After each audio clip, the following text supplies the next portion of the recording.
Omelette वाली बहू। सुंदरपुर नाम के गांव में एक राधा नाम की औरत रहा करती थी। उसको श्रवण नाम का बेटा था। श्रवण की पत्नी का नाम था लक्ष्मी। वो तीनों खुशी खुशी रहा करते थे।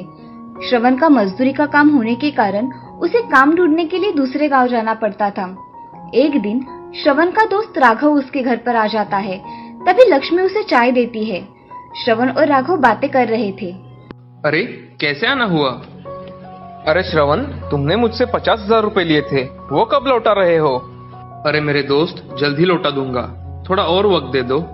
अरे मुझे भी पैसों की जरूरत है, मैं देखता हूँ। इस बार शहर जाकर मैं काम करूंगा तो मुझे ज्यादा पैसे मिलेंगे, तो मैं तुम्हारे पैसे पूरे चुकते कर दूंगा। ठीक है, मगर 1 महीने में लौटा देना। मैं देखता हूँ। इस बार शहर जाकर मैं काम करूंगा तो मुझे ज्यादा पैसे मिलेंगे, तो मैं तुम्हारे पैसे पूरे चुकते कर दूंगा। ऐसा कहकर राघव चाय पीकर अपने घर चला जाता है। तभी ये सब बातें दीवार के पीछे से लक्ष्मी सुन लेती है और उसको बुरा लगता है कि उसका पति बहुत कठिन परिस्थिति में है। अगले कुछ दिनों में श्रवण काम के सिलसिले में शहर चला जाता है। तभी लक्ष्मी अपनी सास से, माँ जी, मुझे कुछ पैसे चाहिए थे। तुम्हें पैसे क्यों चाहिए बहू? माँ जी, अब ये घर में नहीं है तो मुझे कोई काम भी नहीं है, तो मैं सोच रही हूँ कि मैं कुछ खुद का काम धंधा शुरू करूँ। विचार तो तुम्हारा अच्छा है बहू। माँ जी, आप मुझे 3,000 रुपए दे दीजिए, मैं उसमें मेरा धंधा शुरू करूँगी।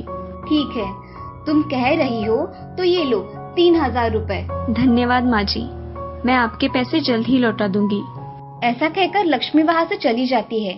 अब लक्ष्मी बाजार जाकर होलसेल दुकान में जाकर दुकानदार से, भाई साहब, मुझे आज 5 दर्जन अंडे दे देना और साथ में पाव भी दे देना।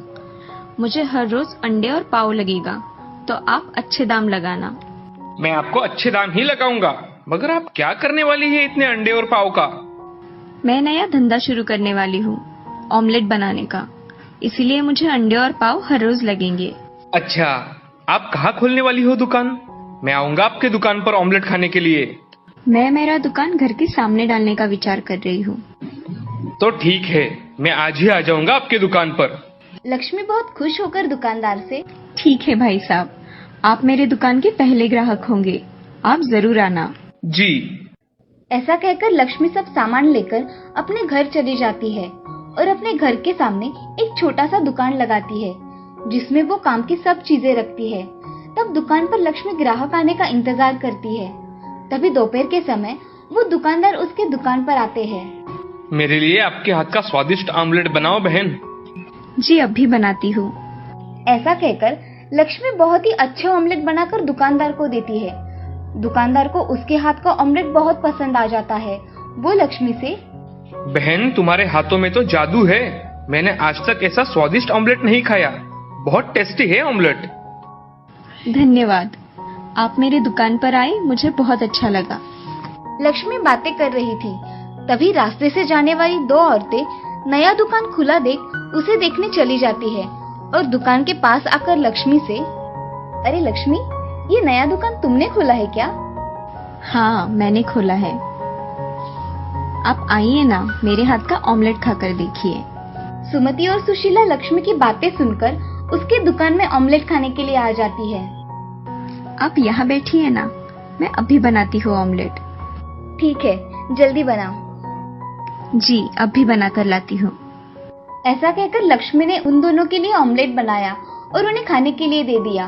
तभी सुशीला ने ऑमलेट खाकर बोला, अरे, इतना स्वादिष्ट ऑमलेट मैंने आज तक नहीं खाया। तुम्हारे हाथ में स्वाद है लक्ष्मी।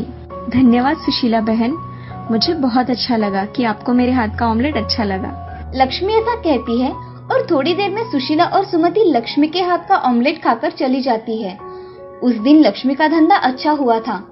दूसरे दिन उसने सुबह से ही ऑमलेट बेचने का धंधा शुरू कर दिया। काम पर जाने वाले लोग तथा सुबह का नाश्ता करने के लिए बहुत से लोग उसकी दुकान पर आए। दुकान में इतनी भीड़ देख लक्ष्मी की सास डर गई और वो लक्ष्मी से, अरे लक्ष्मी, तुम इतने ऑमलेट बनाकर कैसे दोगी? चलो, आज मैं तुम्हारी मदद कर देती हूँ। हाँ माँ जी, आज मुझे आपकी मदद की बहुत जरूरत है। राधा लक्ष्मी की मदद करने चली गई। दोनों ने मिलकर उस दिन सारा काम किया। उस दिन लक्ष्मी अपनी सास राधा से, माँ जी, आज मेरा दिन बहुत अच्छा रहा, आज बहुत कमाई हुई है। हाँ लक्ष्मी, आज दुकान पर बहुत ग्राहक आए थे। हाँ माँ जी। चलो अब घर में जाकर आराम करते हैं। हाँ माँ जी, चलिए। ऐसा कहकर दोनों सास बहुएं घर में चली जाती है। लक्ष्मी का धंधा आज अच्छा होने के कारण उसने पैसे गिनना शुरू किया और उसमें से अपने सास से लिए हुए पैसे अलग निकालकर बाकी के पैसे खर्च के लिए रख दिए। थोड़ी देर बाद लक्ष्मी अपने सास के कमरे में चली जाती है और अपने सास से, माँ जी, मुझे आपसे कुछ बात करनी थी। हाँ बोलो लक्ष्मी, क्या बात है? माँ जी, आज मेरा धंधा बहुत अच्छा था, इसीलिए मुझे आज मुनाफा भी बहुत हुआ है। ये लीजिए माँ जी, आपके 3000 रुपए। अरे बहू, मैंने तुमसे मांगे थे क्या? नहीं माँ जी, मेरे पास आ गए तो मैंने आपको दे दिए। ठीक है, अलमारी में रख दो। जी। ऐसा कहकर लक्ष्मी अलमारी में पैसे रख देती है और अपना काम करने चली जाती है। लक्ष्मी का धंधा अब बहुत अच्छी तरह से चलने लगा था। कुछ दिनों बाद दिवाली आने के कारण श्रवण अपने काम से छुट्टी लेकर घर आया था। सब घर में खुशहाली छाई थी, मगर लक्ष्मी को श्रवण उदास उदास दिखाई दिया। एक दिन लक्ष्मी श्रवण से, क्या हुआ है? आप घर पर आए हैं तब से बड़ी चिंता में दिखाई दे रहे हैं। कुछ नहीं लक्ष्मी, ऐसे ही सोच रहा था। क्या आप मुझे बता नहीं सकते? कुछ नहीं लक्ष्मी, थोड़ा पैसों का टेंशन था, बाकी कुछ नहीं। पिछली बार हमारे यहाँ राघव भाई साहब आए थे, तब उनकी और आपकी बातें मैंने सुन ली थी। आपको उनके पैसे वापस करने हैं ना? हाँ लक्ष्मी, मैं यही सोच रहा हूँ कि मैं उसके पैसे सारे कैसे वापस करूँ। मेरे पास सिर्फ 25,000 रुपए है और सर पर अब दिवाली भी आई है। लक्ष्मी उठकर अलमारी में से पैसे निकालकर श्रवण के हाथों में रख देती है और उससे कहती है, ये पैसे आप ले लीजिए, मैंने आपके लिए ही जमा किए थे। अब राघव भाई साहब को ये पैसे आप दे आइए। मैं ये पैसे नहीं ले सकता। जो मेरा है वो सब आपका ही है, इसलिए ये पैसे राघव भाई साहब को दे दीजिए। और रहा सवाल दिवाली मनाने का, तो बाकी के पैसों में अच्छी दिवाली मनाई जा सकती है। श्रवण को उस पर गर्व महसूस होता है कि उसकी पत्नी कठिन परिस्थिति में उसके साथ खड़ी रही। अब ये सब कमरे के बाहर खड़ी उसकी सास देख रही थी और मन ही मन बहुत खुश हो गई। अब श्रवण राघव के पैसे वापस करने के लिए उसके घर चला गया। अरे राघव, मुझे तुमसे कुछ काम था। अरे आओ ना श्रवण। तभी श्रवण राघव के घर में चला जाता है और राघव से, अरे राघव, मुझे तुम्हें कुछ देना है। क्या? ये लो तुम्हारे पैसे। मैंने देने में थोड़ी देरी कर दी। अरे कोई बात नहीं, तुमने खुद से मुझे ला कर दिए, यही मेरे लिए बहुत है। अब मैं चलता हूँ, कल दिवाली है ना, बहुत काम बाकी है। हाँ चलो। ऐसा कहकर श्रवण वहाँ से चला जाता है और घर आकर देखता है तो लक्ष्मी और माँ दोनों बातें कर रही थी। लक्ष्मी, मुझे तुम पर गर्व है।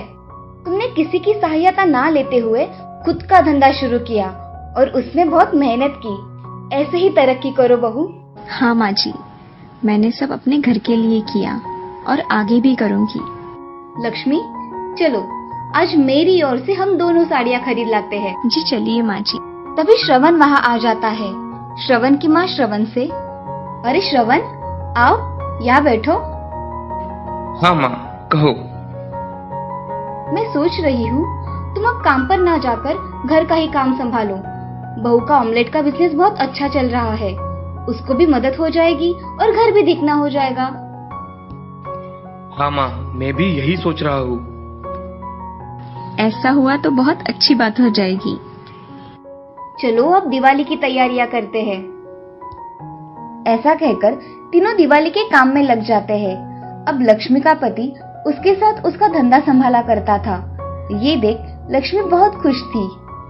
इस कहानी से हमें ये सीख मिलती है कि हम अगर मन में ठान ले तो हर नामुमकिन काम को मुमकिन कर सकते हैं। कोई भी काम छोटा या बड़ा कभी भी नहीं होता, बस काम करने की लगन होनी चाहिए।